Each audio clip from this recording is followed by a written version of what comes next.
What's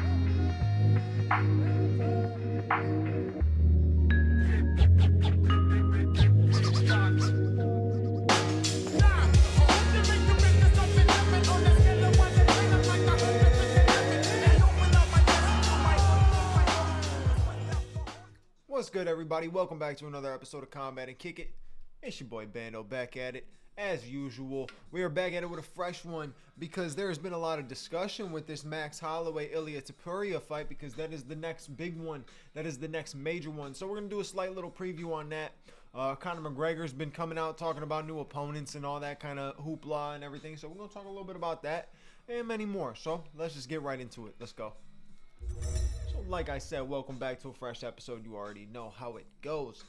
So Ilia Topuria Max Holloway coming up towards the end of this month. Huge featherweight matchup. Not only is it just the featherweight matchup that is for all the marbles, the Featherweight Championship, it's a major matchup because stylistically it's special. It's special to have somebody on the level of skill set of boxing as Ilia Topuria, and then the skill set of striking when it comes to Max Holloway. It makes for fireworks. This fight is going to be extremely exciting, and it's going to be complete fireworks. Not only that, the whole card is fantastic. I mean, every single fight on the card can produce fireworks, but this one mainly is one that we're talking about. So recently, we all saw it, or maybe you haven't. If you haven't, maybe go check that out.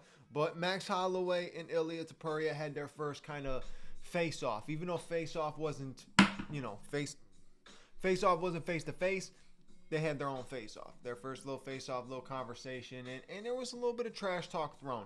And what I gotta say, out of everything, that Ilia Topuria is a villain.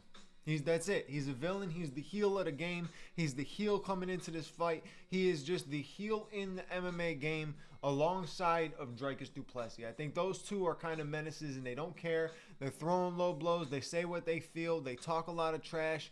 It's not Conor McGregor style trash. It's not that amazing trash talk where you're sitting back like, oh my god, but they're talking stuff enough to get under their opponent's skin, right? I mean, you had Dricus made two guys cry.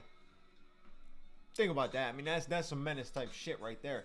But Ilia was talking a lot of smack on this one. He was talking a lot of shit, saying that Max is not on the same level as him, saying that he's gonna knock Max out. That's a very bold statement. I mean, Justin Gaethje didn't even say that statement. He wanted to, but that's a bold statement to say you're gonna knock somebody like Max Holloway out, right? So he's already making this huge for him, right? If he does get this moment, it's gonna be massive.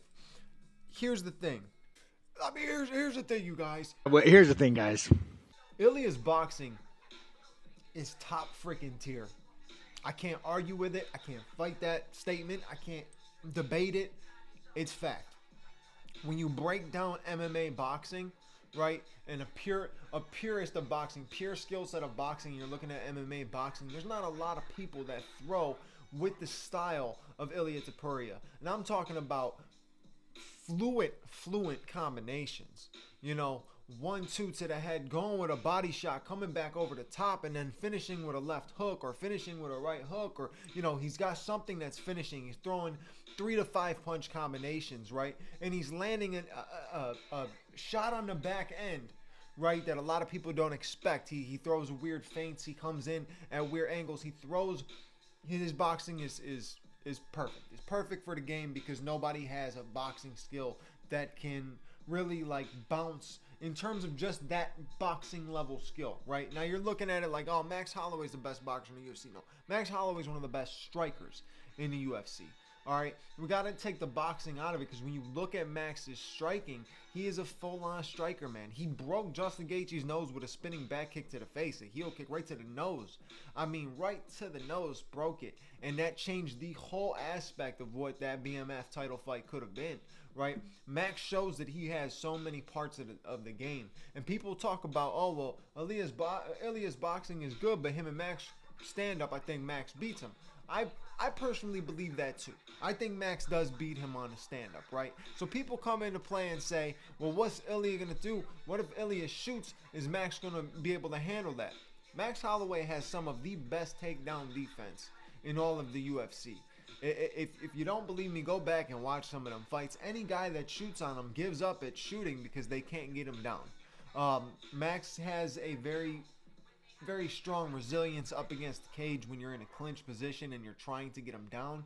He's not an easy person to get down by any means. Not easy.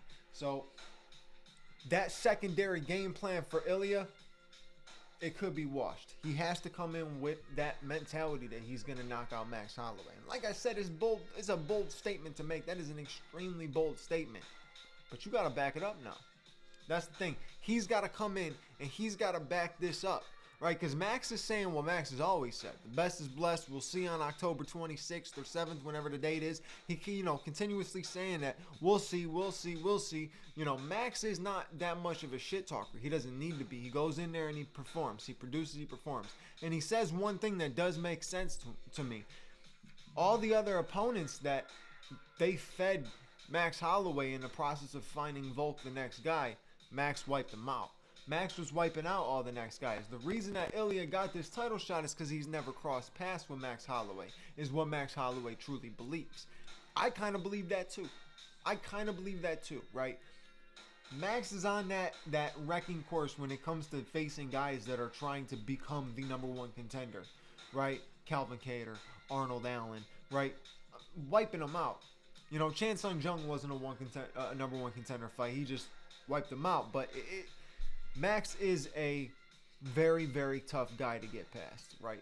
No matter who the matchup is, no matter who they put him up against, he is a tough guy to get past. So this is going to be a long night for Ilia, but it also could be a long night for Max. I give Ilia props because he's coming into this extremely, extremely confident, which is what you're supposed to do. You got the gold, you got the championship, you beat one of the #1 pound-for-pound fighters in the world at the time. There's no argument to be made. You should have the confidence coming into this fight.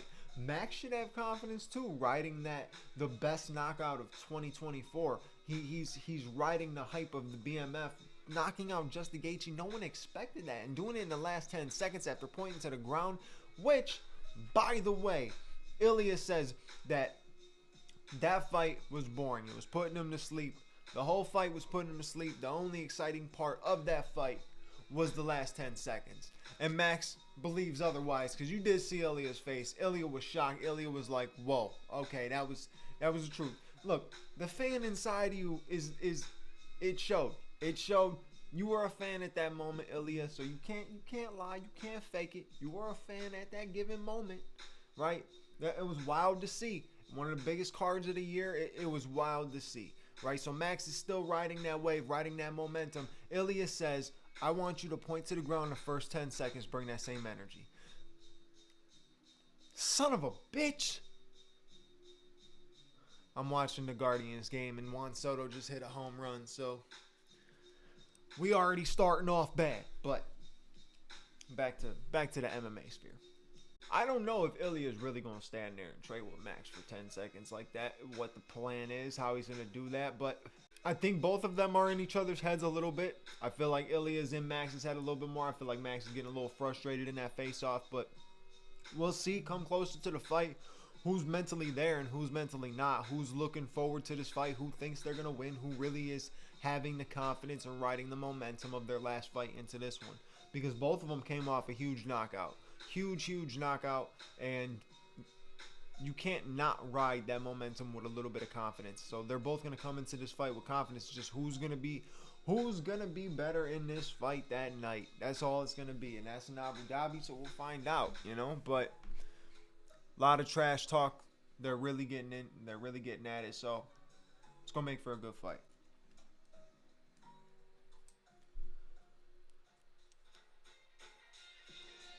Aaron Judge is up. Alex Cobb let up a home run to Juan Soto, and now Aaron Judge is up. But Aaron Judge batting like 150 in the postseason, so hopefully that stays alive. But this man scares me no matter what, bro. Anytime he or Giancarlo Stanton is up, it's horrifying. And I'm sorry that I'm randomly just talking about baseball right now, but it is postseason baseball. This is different. So moving on. Like I was saying at the beginning of the video, Conor McGregor is calling out opponents. Mr. Bare Knuckle. He's standing in the bare knuckle ring calling out opponents, it's just, bro, it's out of pocket at this point. Someone needs to put a leash on this man and wind him down a little bit, because the cocaine has gotten too much up his nostrils, and he is not in it no more. He's done. He's done for. Anybody that believes that man is still going to return, you're delusional. And it's okay. I understand I was delusional for a long time, but I finally came out of that, and now I realize he ain't never going to fight. He ain't never going to fight. Simple as that. He's never going to fight. He's calling out Dan Hooker to fight in February. Dan Hooker. Dan Hooker. Conor's calling out Dan Hooker to fight in February. Bro, if anything, you gonna call him out now. It's October. November will go by, nothing will happen. December we'll get a slight announcement that Conor might be returning, and then nothing's gonna happen. It's gonna be in February when he says he wants to fight fucking Beneil Dariush in September. Like, it's just, it's all BS. I don't believe this man at all anymore, right? He's over at the bare knuckle, focused on bare knuckle, focused on promoting these fighters, being a promoter. He's in the ring promoting his Irish stout whiskey, all that kind of stuff. The man's out. The man's out. Calling out Dan Hooker seems like a real last resort. No offense to Dan Hooker, but like, that wasn't even in the realm of conversation before. That hasn't ever been in the realm of conversation, right? Not as a money-making fight. Not as a pay-per-view fight, not as a main event. Like, what's going to happen? What would that be, a main card? A co-main? You know, like, couldn't be a main card pay-per-view. Couldn't be. No way. Couldn't be. That card, that's terrible. It's a terrible main event. I don't care if it is Conor McGregor or not. That's not something that anybody is asking for or looking forward to. So, scratch that. So, the other thing I wanted to mention, too, we got an announcement of the debut of Kai Asakura. The one coming over from Ryzen. Very, very talented. Very, very skilled. Beautiful striking and powerful, too. Very powerful.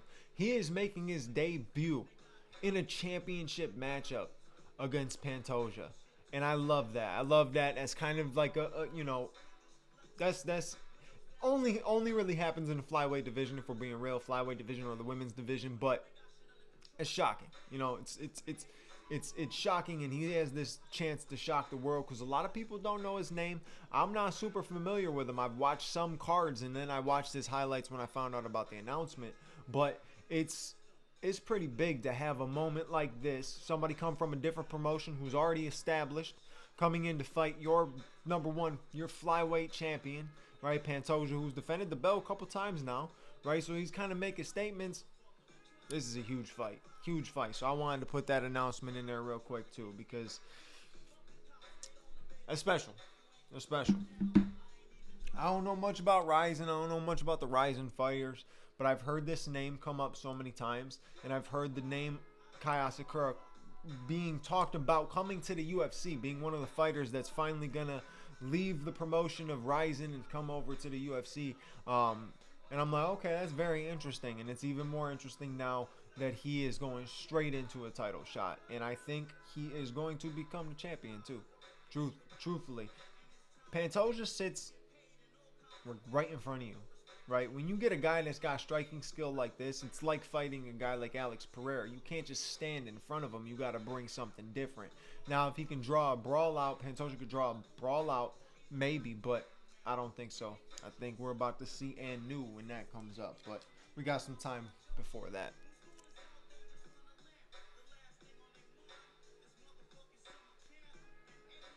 Flyweight division, Brandon Royval got the win this past weekend. I did not get to see the fight. Heard it was a split decision. I heard Tatsuya Taira kind of started wearing out in the 5th round, but overall was pretty much winning the fight. So, you know, it happens. He's young, so he's got a lot of time. He was undefeated going into this fight, and I think Brandon Royval is still trying to make that statement to get himself back to the title picture. But you would need to make a statement against a guy like this. Getting a split decision is not a statement. So